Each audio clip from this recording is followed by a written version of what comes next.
Сайн байцгаана уу? 48-аас 48 төгс цуврал үргэлжилж байна. За өнөөдрийн дугаараар Бэлгийн хөлбөмбөгтэй холбоотой нэгэн тохиог ярьж өгөхөөр бэлдсэн байна. Сайн байна уу? Пипакаас ирж байна. Таны захиалга хүрээлтээр ирлээ. Та гэртээ байна уу? Би жоохон ороодохоор байна. PP box төлдөйчгүй. Захиалсан байгаа өгч завгүй яваад байна уу? PP box. Таны шинэ 24/7 хаяг.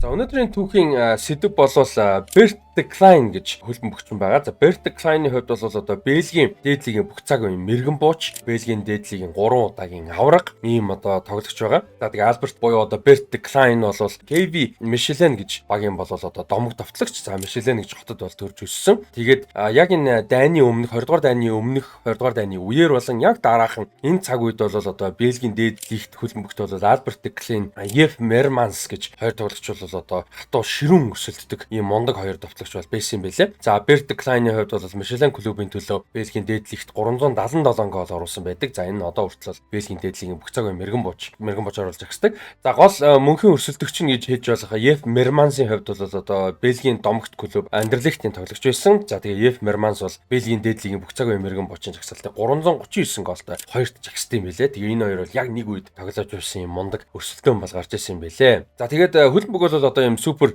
мэрэгжлийн суперийн өндөр хэмжээний те одоо мөнгө төгрөг эргэлддэг ийм болохоос өмнөх үеийн тоглогчид бол төрж өссөн хот нутаг төрж өссөн нутгаа дэмжих те хотоо дэмжих эсвэл одоо юу гэдэг нь төрж өссөн хотынхоо багт насаараа тоглох гэдэг ч юм уу иймэрхүү зүйл бол түгээмэл байсан. За тэгээд Альбертийн хувьд бол 1917 онд Мишеленд төрсөн. За тэнцэнэч насаараа ерөөсөө мэрэгжлийн карьераа бол дуусгасан. За Кевин Мишеленийн хувьд бол одоо Франц нэр нь RFC Malinois гэж нэртэй бас явдаг байсан. За тэгээд 1933 онд 16 настай мэрэгжлийн дебютээ хийжсэн бол 1955 он хүртэл одоо 22 жил бол мэрэгжлийн хөлбөмбөг тогсон. Анхны дебют бүтэн улиралдаа 22 гоолыг оруулж одоо гайхалтай ийм товтлооны хөлбөмбөг үзүүлсэн багийн гол цөм нь бол болох ирээдүгөө бол харуулад амжсан. За гэхдээ харамсалтай нь бол Bert Klein-ийн яг мэрэгжлийн тоглогчийн яг эд үе буюу одоо 20-д настай 24-5-аас 30 хүртэлх мэрэгжлийн байж болохын насан дээр нь бол дэлхийн 2 дугаар дайнд таарсан. За ийм учраас бол одоо альбом бусны тоглолтууд альбом бус одоо гоолууд бол айгүй их байдаг Bert Klein. За тэгээд газар одоо энэ дайнаас болсон одоо хуваарийн асуудал мэдээж газар зүй геополитикийн асуудал гээд нэлээд юм хүнд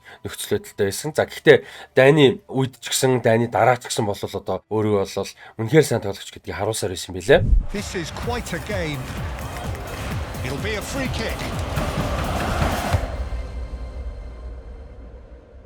Oh, what a goal!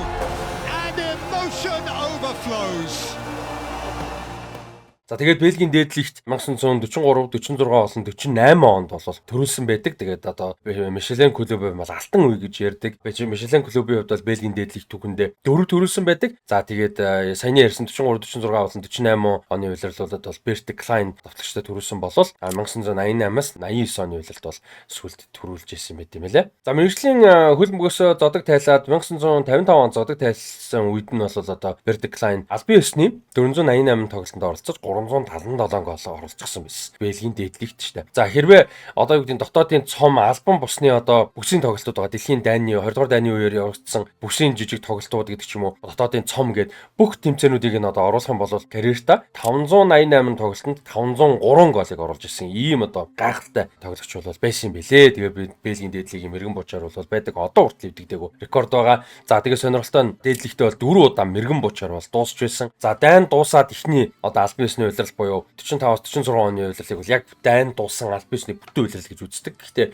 42-43 оны улирлыг бол тооцдог. Дайнаас болоод айгүй олон зүйлүүд мэдээж альбан бус албан ёсны гэдэг айгүй олон одоо асуудлууд мэдээж байдаг тийм ээ. Тэгээд дайн дуусны дараах яг бүтэн дуусны дараах албан ёсны эхний улирал болох 45-46 оны улиралд бол хамгаалтуудыг бол өстой жинхэнэ толгойн өвчин болдог байсан. Тэгээ нэг улирал 40 гол оруулж мэрэгэн бууч нь болж исэн байт юм байлээ. За тэгээд олон гол оруулж ирснаас гадна одоо мэрэгэн бууч болж исэн бүх цагийн мэрэгэн буучаасаа гадна бол Бельгийн дээд лигийн түүх нь нэг тоглолтод хамгийн олон гол оруулсан рекордыг бас эзэмшдэг юм байлээ. За 1942-43 оны улиралд нөгөө төрөөсөө улиралтаа сүүлчийн тойрогт Racing Club de Bruxelles гэж клубтэй болол хийсэн тоглолтод 7-1-ийн харьцаатай болол одоо буулгаж авсан. За энэ тоглолтод бол 7 голыг долуулангийн Bernd Klein болол оруулсан байт юм байлээ. За ингээд мэдээж аврагын болцтой Аспиосерийн тоглолт бас дээрээс нь хангасан байт юм байлээ. За тэгээд нөгөө эд үеийн дэлхийн дайнаас бас хамаатай гэж ярьж байсан шүү дээ. Тэрэнд гол нөлөөсөн зүйл нь шгшөө баг нэдэг. Дэлхийн даймаа янз бүр юмнаас болоо шгшөө багтаа ерөөсөө олигтой доктортой тоглож байгаагүй. Анхны одоо шгшөө багийнхаа төлөө тоглосон тоглолт 1946 оны 1 сарын 19-нд 28 настайдаа тоглосон байдаг. За тэгээд Английн шгшөөгийн эсрэг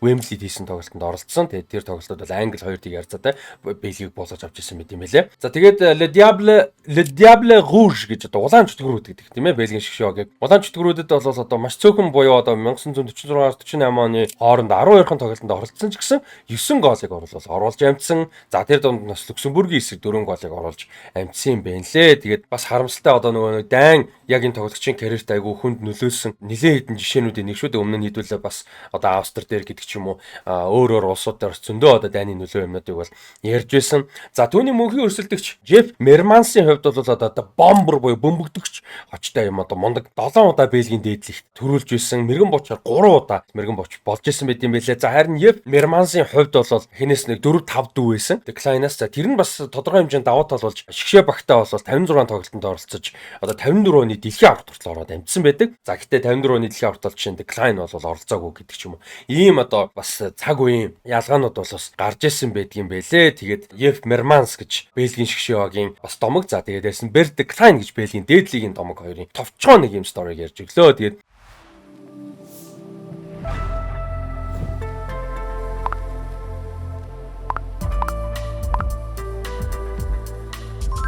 $60,000-аас дээш хүргэлт үнэгүй 100 болон 200,000-аас дээш худалдаа авалтанд бэлэгтэй.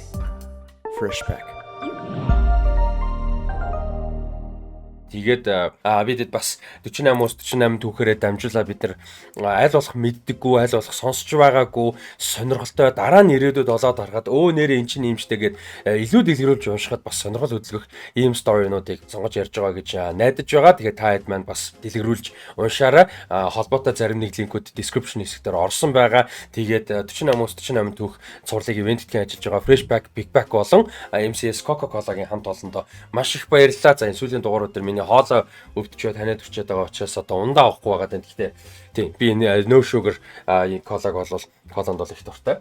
Тийм тэгээд хамт бүгдээр нь баярлалаа. Дараагийн дугаар шүү дээ. Дараагийн дугаараас Колумби хөлбөмбөг юм байна шүү.